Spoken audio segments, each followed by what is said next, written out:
Hello everyone, welcome back to my YouTube channel once again. So class 8 का chapter number 2 हमारा चल रहा था। आज हम इसको और आगे जो है कंटिन्यू करेंगे। What are the levels of organisation in the body of a living organism? The body of a living organism is organised in a complex way. So एक लिविंग ऑर्गेनिज्म का जो बॉडी है वो ऑर्गेनाइज है एक बहुत ही complex वे में। Cell figure 2.7a, figure 2.7a में आप देख सकते हैं कि जो सेल है, cell is the basic unit of life. Cell क्या है? बेसिक यूनिट ऑफ लाइफ है। Just like a brick is the basic unit of wall. Brick है वो बेसिक यूनिट होता है वॉल का। फिगर 2.3d में आप देख सकते हैं a group of similar sales forms a type of tissue. Figure 2.7a आप देखिए कि उसमें जो फिगर बना है वो एक सेल का है, और जब सिमिलर सेल्स एक ग्रुप बना लेते हैं तो वो फॉर्म करते हैं टिश्यू को। Forms a type of tissue, जैसे कि आप फिगर 2.7b में देख सकते हैं टिश्यू फॉर्म हुआ है।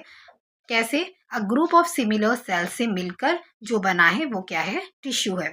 Different tissues are organise to form an organ. और जो डिफरेंट टिश्यूज है वो एक साथ ऑर्गेनाइज हुए हैं और वहां से एक ऑर्गन फॉर्म हुआ है। फिगर 2.7c में आप देख सकते हैं ऑर्गन है। Several organ work together to form an organ system.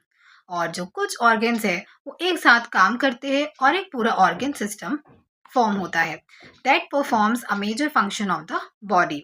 और जो ऑर्गन सिस्टम है वो बॉडी में मेजर फंक्शन को परफॉर्म करता है। फिगर 2.7d क्या दिख रहा है आपको? Organ system. All the organ systems together make up a complete organism.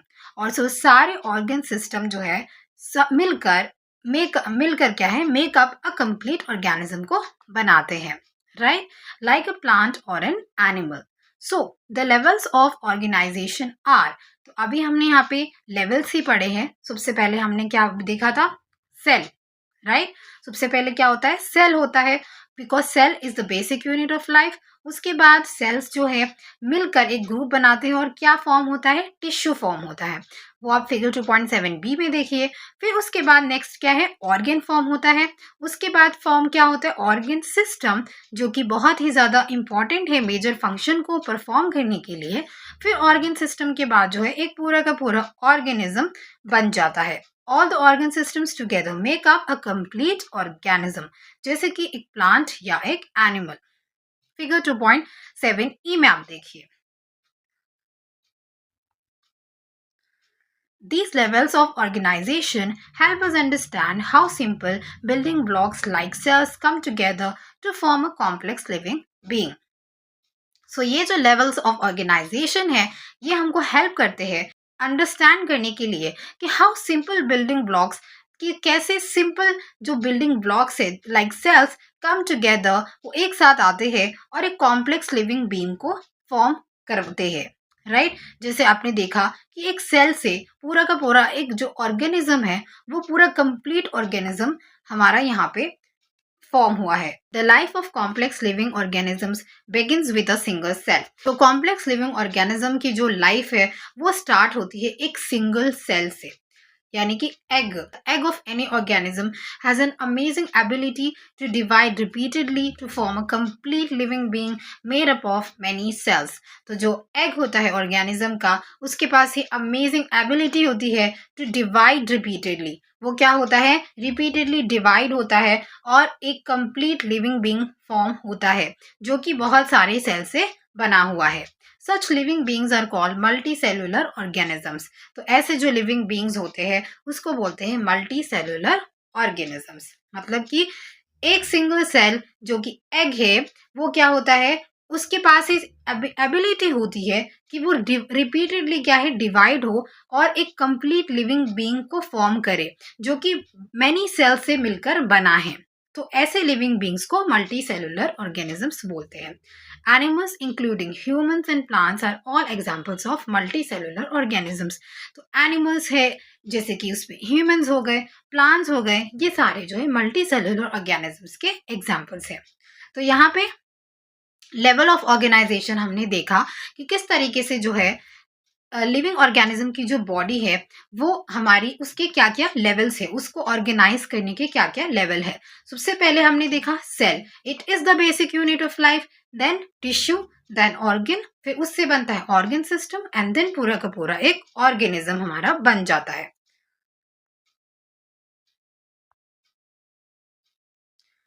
Ever heard of the yolk, the yellow part of an egg, of an ostrich egg, is a single cell, the largest known cell in the living world।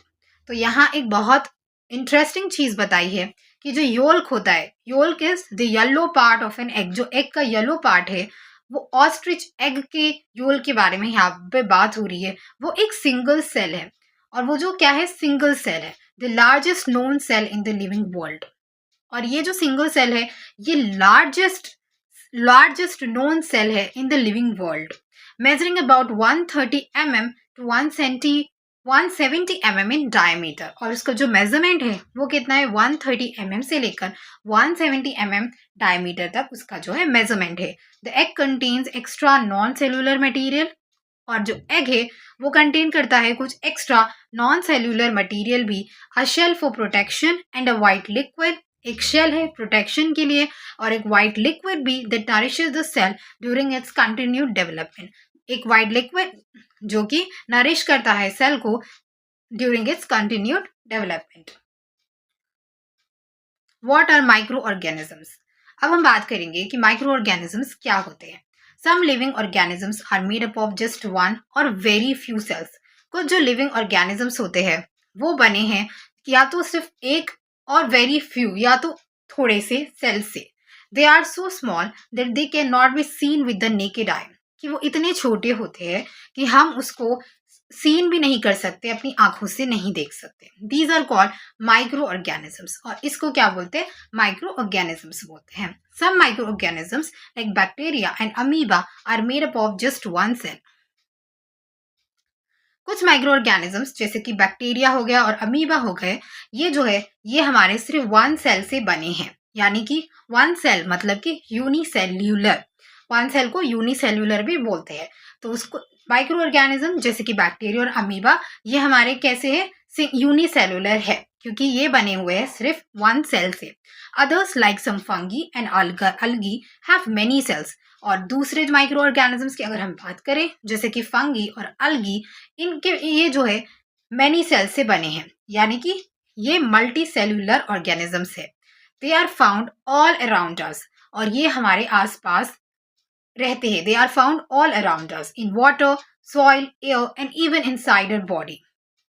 Water में भी पाए जाते हैं, soil में भी, air में भी, and even inside our body. But what do their cells look like? Are they like the plant and animal cells we just learn about, or are they different? To observe the cells of a microorganism, अब हम क्या करेंगे, micro organism को cell को observe करेंगे। Again we need to use a microscope, तो हमें यहाँ पे दोबारा से एक माइक्रोस्कोप की जरूरत पड़ती है, which magnifies their size and makes them visible to us. Microscope क्या करता है, वो साइज को जो है मैग्नीफाई करता है, और वो ताकि हम उसको देख सके। Scientist have also created a low cost and foldable paper microscope और फोल्डस्कोप। साइंटिस्ट ने क्या क्रिएट किया है, एक बहुत low cost and foldable paper microscope भी, जिसको फोल्डस्कोप बोला जाता है। Foldscopes may not provide the same level of deep details like a high-powered laboratory microscopes। और जो ये foldscopes हैं ये इतनी अच्छे से जो है डिटेल्स को प्रोवाइड नहीं करते जितने कि एक लैबोरेटरी माइक्रोस्कोप आपको प्रोवाइड करते हैं। However, these make microscopic world accessible to many people. Let us now take a closer look at the fascinating world of microbes. तो अब हम यहाँ एक क्लोजर लुक देखेंगे at the fascinating world of microbes, यानी कि micro organisms. Activity 2.4, let us observe pond water, stagnant water. अब हम जो है पॉन्ड वाटर या स्टैग्नेंट वाटर को ऑब्जर्व करेंगे। Take a container and collect pond और stagnant water in it with the help of your teacher और elder. एक कंटेनर लेना है, उस पर कलेक्ट करना है पॉन्ड और stagnant water. Use a dropper and place a drop of pond or stagnant water on a microscope or foldscope slide. यहाँ पे जो है एक ड्रॉपर का इस्तेमाल आप कर सकते हैं, and place a drop of pond, और ड्रॉपर के इस्तेमाल से आपको ड्रॉप ऑफ पॉन्ड या स्टैग्नेंट वाटर को लेना है और उसको माइक्रोस्कोप और फुल स्कोप स्लाइड, और उसको जो है स्लाइड पर आपको ड्रॉप प्लेस करना है। Put a cover slip and observe it under the microscope. Cover slip put करके उसको माइक्रोस्कोप के अंडर आपको ऑब्जर्व करना है। Observe the tiny organisms found in the pond और स्टेगनेंट वाटर, एंड देन आप क्या है कि ऑर्गेनिजम्स को ऑब्जर्व कर सकते हो। छोटे छोटे जो टाइनी ऑर्गेनिज्म है वो आपको माइक्रोस्कोप में दिखाई देंगे कि कैसे वो आपको दिखाई दे रहे हैं जो पॉन्ड में पाए जाते हैं। एक्टिविटी 2.5 है let us observe soil suspension. अब हम क्या देखेंगे, सॉइल सस्पेंशन को ऑब्जर्व करेंगे। Take a beaker and collect some moist soil in it from the nearby field or garden. एक बीकर लेना है, उसके अंदर कुछ मॉइस्ट सॉइल को कलेक्ट करना है। From the nearby field or garden से आप कलेक्ट कर सकते हैं। Do not touch the soil with your bear hands, use a spoon और ग्लव्स। जब आप सॉइल को कलेक्ट करें तो उसको बेयर हैंड्स टच ना करें, you can use a spoon और ग्लव्स।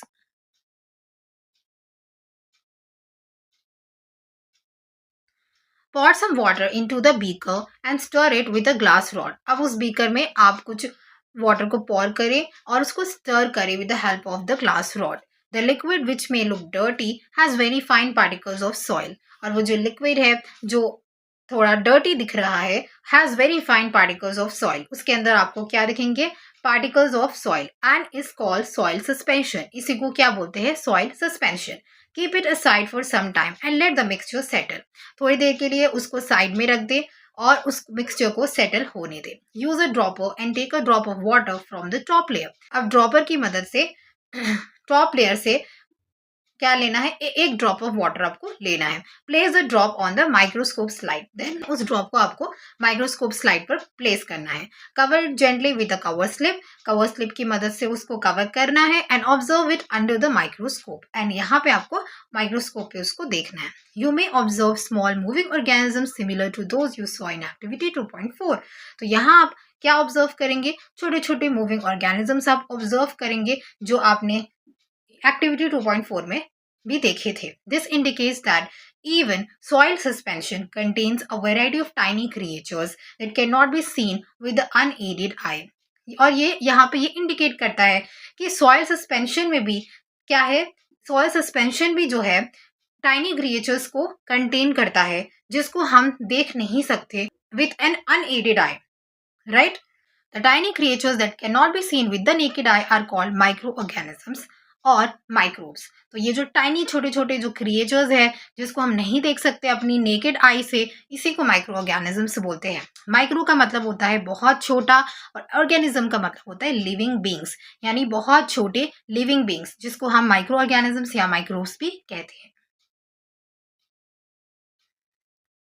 फिगर 2.8 में आप देखिए observation of soil suspension under the microscope. तो यहाँ पे जो बच्ची है वो क्या है, ऑब्जर्व कर रही है सॉइल सस्पेंशन को माइक्रोस्कोप के अंदर।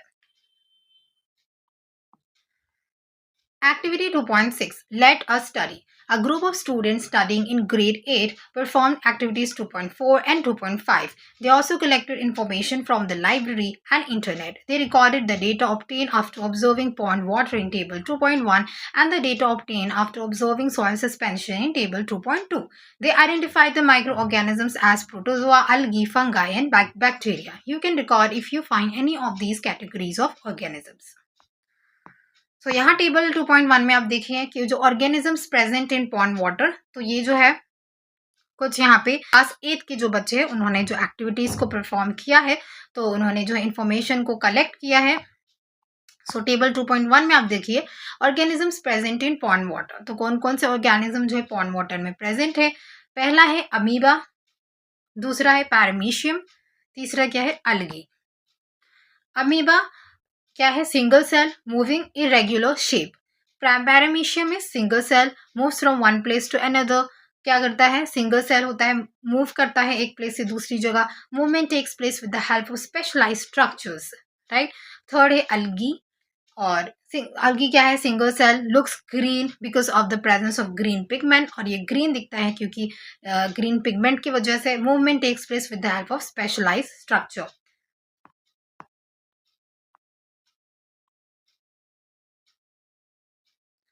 टेबल 2.2 यहाँ है organisms present in soil suspension. अब ये जो टेबल है ये वो इसमें वो ऑर्गेनिज्म है जो कि सॉइल सस्पेंशन में प्रेजेंट हुए हैं। पहला जो है वो है ब्रेड मोल्ड का, जिसको फंगी बोलते हैं, और branched filament without chlorophyll having sac like structure. इसका स्ट्रक्चर कैसा है? सैक लाइक स्ट्रक्चर है।